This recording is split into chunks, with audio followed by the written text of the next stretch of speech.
Assalamu Ijoollee alaikum warahmatullahi wabarakatuh. Ashamaar kafuunee jirra jirtu kabajamtootaa fi jaalatamtoota hordoftoota Ahmad Tuubi jalatti argamta hundi keessaniyyuu baga jiraattan. Guyyaadhaa qophii gaaffiif deebii qabna. Hanga xumura sagantaa kanaatti nu wajjiniin ta'an affeerraa keenya maarreegaa gaaffii ajaa'ibaa isaa gaafatamee jira. Hanga xumura sanaatti gaaffii gaafatameef deebii deebifamuu ni ilaaltan. Marree dhaamsa isinii qabna yeroo jalqaba seentan laayik sheer gochuudhaan mucaa kana jajjabeessaa akkasumallee gaaffiif deebii deebifame keessatti qeeqa qabdan koomentiidhaan jalatti nu barreessaa. Gaaffiin gara dhumaa irratti immoo waan ajaa'ibaa kana kanan deebisuu dadhabullee ni jira waan ta'eef hanga xumuraatti ammallee nu wajjiniin ta'an affeerraa keenya. Akkas jedha Ahmad sagantaa bareedaa kanarratti na affeeruu kan keetiif akkasumallee maqaa hordoftoota kan keetiitiin guddaa galatoomii ulfaadhu. Kabajamaa namaan siin jedha. Gaaffii deebii keessatti jalqaba wanti na gaafate ati hordoftoota kooti wal barii ati ijoollee isaati jedha. Yaa wal baruun dirqama Oromoo yeroo dhufee nagaa wal gaafate jedhe sanaan booda ati ilma eenyuuti ati eenyuuf eenyu kan jedhu wal gaafata jechuudha. Nutillee anillee godina Jimmaa Oromiyaa keessatti dhaladhe. Oromiyaa keessaa naannoo kutaa 11 keessaa naannoo Jimmaati jechuudha. Jimma keessaallee aanaan koo Sigimoo jedhamti jechuudha. Irraa quufteettaa jedhee tan abdii qaba. Eeshee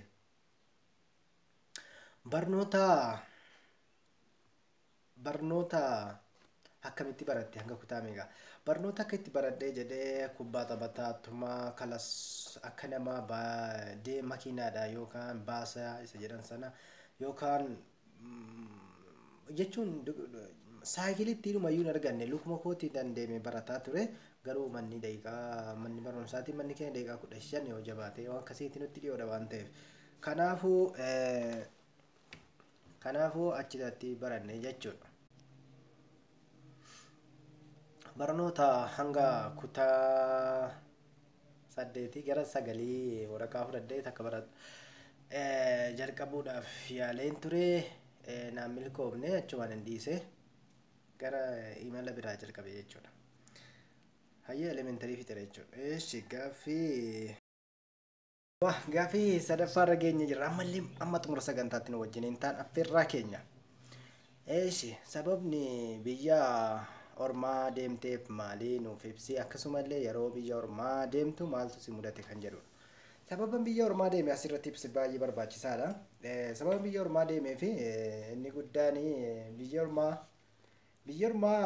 hundi isaa namatti orma ta'an hin seene ijoolleen ni deddeeman ijoolleen nuti daa'ima wama argine namatti si'a jechuudha. Yeroo ijoolleen biyya ormaa dhaqan rakkinaa fi dheebuu akkasumallee biyyi keenya yeroo baay'ee rooba baay'ee gammoojjii ho'aa kana hin beeknu dhuga nuti yeruma hunda qabbana keessa jiraanna waan ta'eef wanta akkasii gubaadhumta akkasii ni jiraatti hin beeknu.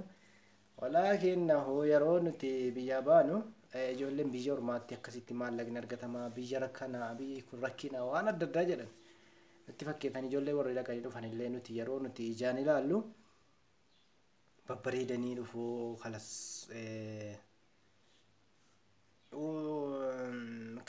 hojjetaa mootummaatti ol ta'aniitti dhufu. Kanaaf deemuu barbaanne nuti illee dhannee mana fooqee ijaarree makiinaa bitannee makiinaa bituu dadhabne illee baajaaja bitannee addeebina jenneeti kaane yeroo nu dhufnee jennu yeroo nuti karaa geenyu dubbiin akka dhageenyeef akka argine miti. Wanti hundinuu addiin namni nama biratti du'u lubbuun namaa bu'u dheeburraa kan ka'e waan akkasiiti. Garuu rabbiin haa galatu rabbii alhamdulillah natti hin baay'ifne natti hin jabeessine nama hunda duratu man deebu waan baay'ee xiqqaa ta'ullee nama hunda duratu hin deebu. Dhufee nagaadhaan biyyaa ba'e. Karaa kanarratti wanti nu mudatee jedhe maali? Ani waan beeku garuu karaa naman wajjiniin deemu yookaan nama nuu fuudhee deemu nama waggaa yookiin ji'a jaatee gara waggaa wayii kan ture natti fakkaata biyya kana ture deebi'ee waa tokko karaa beeka waan ta'eef isan nu fuudhee deeme yeruma dhufee bishaan ce'ee guyyaa tokko deemnee jennu nurkaa bade. Kalas keessa gorta achi gortamu as gortamu garatti gortu hin jiru. Kanarratti obsesii barbaachisa. Waa yaadadhe yeroo sanarratti kalaamaa lama qofite wayin tarii irada kan jedhu wayi dhaggeeffadhe ijoollee asii gadi qabamanii bu'an irraa argu garuu arabii waan ta'e hin beeku quraanan qara'ee jira malee arabii akkaataa dubbii kana hin beeku kalaama waraqaadhuma irraa sanan beekaman akkasuman jedhee garuu utuma akkas jedhu namoonni yamanii yeroo sana baay'ee bareedaa qabanii masgiida nu bulchan akka gaariitti anillee dallaala ta'e jechuudha. Mudannoo yoomuu hin daganne jireenya koo keessa maaliif yeroo sanaan daa'ima karaa badeeraa eessan naqaa lakkoofsi bishaan harkaa balleesseera bilbilachuu illee hin danda'u waan ta'eef kanaafuu baay'een gadde jechuudha. Kanaafuu baay'ee gaddee baay'ee natti toluu dide rabbiin immoo nagaadhumaan geesse ijoollee ani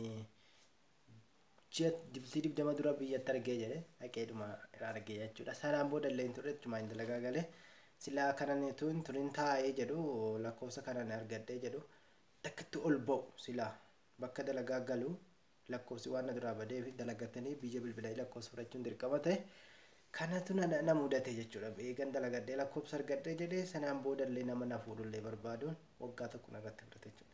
Jiruun egaa nama qaraa biyyaa ba'uun kun wama qalbii namatti fakkaata garuu abbaa biyyaa ba'ee beekutu iyyuu beeka jechuudha. Keessattuu warra karaa Liibiyaatii karaa Yaman kana ijoollee waa meeqa keessa dabarfatteetti ilaalaa isiniin jedha. Gaafiin arfaffaa magaalaa jiraachuu immoo baadiyyaa jiraachuu filatta kan jedhudha. Egaa gaaffiif deebii Amadii wajjiniin godhaa jirru kana keessatti hundi keessaniyyuu akka irraa barattan akkasumallee miidhaa biyya ormaa keessa jiru akkasumallee biyya keenyatti osoo dalagatamee jedhee faayidaa guddaa akka argannu biyya kanatti daqiiqaa tokko yoo teessee jette waan tokko of eenyu taate jechuudha. Dalagattu malee hin jiraattu dalagattu malee keessaa galuu hin dandeessu harka duwwaa biyyatti galuun namatti hin tolu silaan biyyaa ba'e jechuudha. Ani la waggaa tokko hin ta'a malee biyya kana hin taa'u hin jedhe garuu mugaa waggaa ga'ee jedhu jireenya akkuma kanaan dabalaa deemu kanan godhadhatu hin jedhu naga yoonaa ture jechuudha. Kana jechuudha gaaffii inni kan biraa moo magaalaa moo gaafa galte magaalaa moo baadiyyaa jiraatta jedha. Ani idduma lammayyuu iyyuu ammumaayyuu hin balleessine magaalaas baadiyyaas jiraachuudhaaf gidduu deemuun fedha. Magaalaallee nan fedha baadiyyaallee nan fedha waan ta'eef kanaafuu magaalaa is nan jaalladha baadiyyaas nan jaalladha lammanuu keessaayyuu harka hin fudhadhuun siin jedha. Yoo immoo irra filadhu jedhanii gara magaalaatti harkifataan jira garuu baadiyyaa jibbeef miti.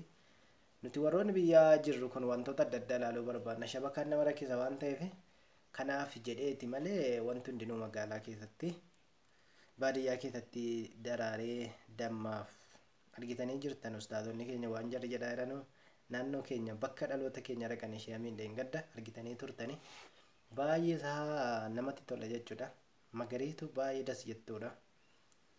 Inshallah gaafan gale viidiyoo waraabee dammachi keessaa mukuma keessaa argama akkasuma lafa isaa keessa illee daamuu jennaan jira lafa isaa keessaa ol ba'a. Bunni irra keessa isaa jira lafti Jimmaa jechuun dhugaadhuma jannata yoo jedhan nama sobsiisu jechuudha.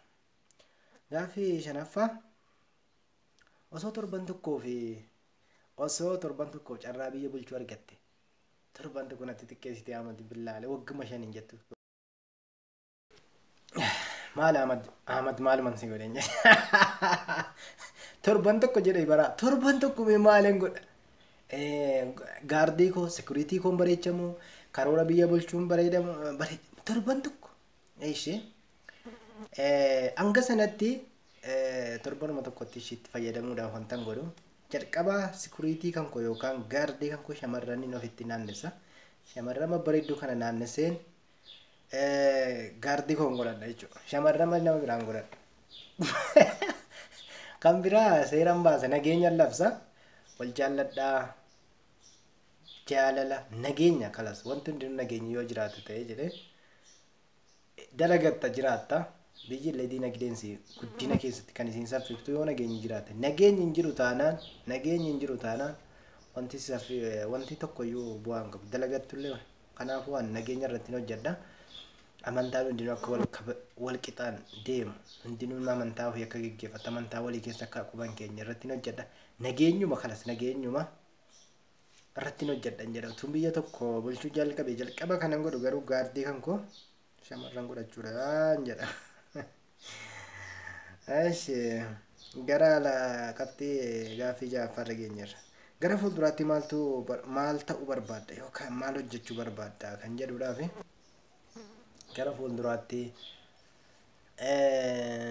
ani utuun barnoota kan kootti deebi'e barnoota kootti nan deebi'an jedha rabbiin itti naa deebisu barnoota ummata karaa irratti hafanii jedhan oon kaampaanii guddaa baradhee jedhee akkasumallee ummata karaa irratti hafanii fi gabaree keenya irratti akka yookiin qote bultoonni keenya qonnaa isaan akka gaariidhaan bifa ammayyaa ta'e waan xiqqoo hojjete waan guddaa argate yeroo baay'ee waan kana irratti karooruma kan kooti yoo rabbi itti nagee kana irratti nan hojjedha akkasumallee ummata karaa irratti hafanii jedhan kana hangan danda'e jedhin gargaarsa waan akkasii irratti hojjechuu barbaada yuutuubii koo irratti illee inshaallah rabbaa jedhu nuti jedhe rabba jedhu gaaffii torbaffaarra jirra abbaa manaa qabda gaaffii torbaffaarra geenye jirra haadha manaa qabdaa yoo qabaatte jaalallisii moo akka isii moo situ irra jaallata akkasumas haadha manaa qabdaa haadha manaa hin qabu gaaffiin kun irraa dabarfatamu durumaayyuu na dhibe waan ta'eef